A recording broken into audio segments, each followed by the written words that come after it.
اگه میخوای علت کمردرد تو خودت تو خونه تشخیص بدی تا آخر ویدیو با ما باش.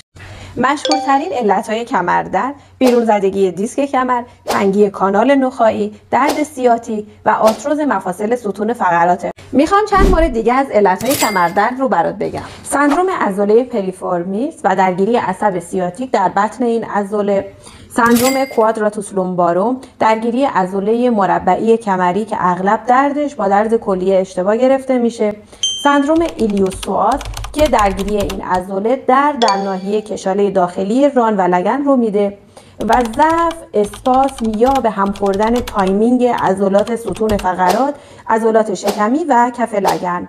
سندروم درد مایوفاشیا، فاشیا یه بافت همبنده که اطراف عضلات قرار گرفته، وجود تریگر پوینت ها یا نقاط ماشعی دردناک در عضلات که اغلب درد رو به نواحی دیگه منتقل میکنن، التهاب فاشیا، اسپاندیلولیستزیس یا سرخوردگی مهره ها، التهاب عضلات به علت عفونت، اختلالات کف لگن، درگیری فسد جوینت ها.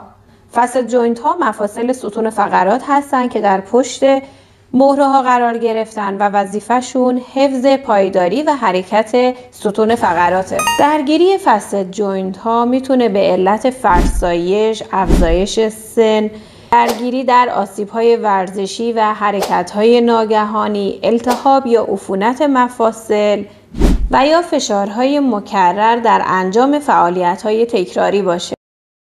اختلال‌های ساختاری مثل اسکولیوز، کایفوز، ناهنجاری‌های مادرزادی مثل دیستروفی عضلانی، کشیدگی، پارگی یا التهاب عضلات و تاندون‌های ستون فقرات، هایپرتروفی عضلات ستون فقرات، چاقی، اضافه وزن، استفاده از کفش‌های نامناسب، طرز نادرست ایستادن، نشستن، راه رفتن، خوابیدن و خیلی علت‌های عضلانی اسکلتی دیگه.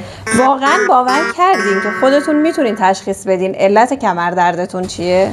برای جلوگیری از آسیب‌های بیشتر حتماً به موقع به پزشک متخصص و فیزیوتراپیست مراجعه کنین.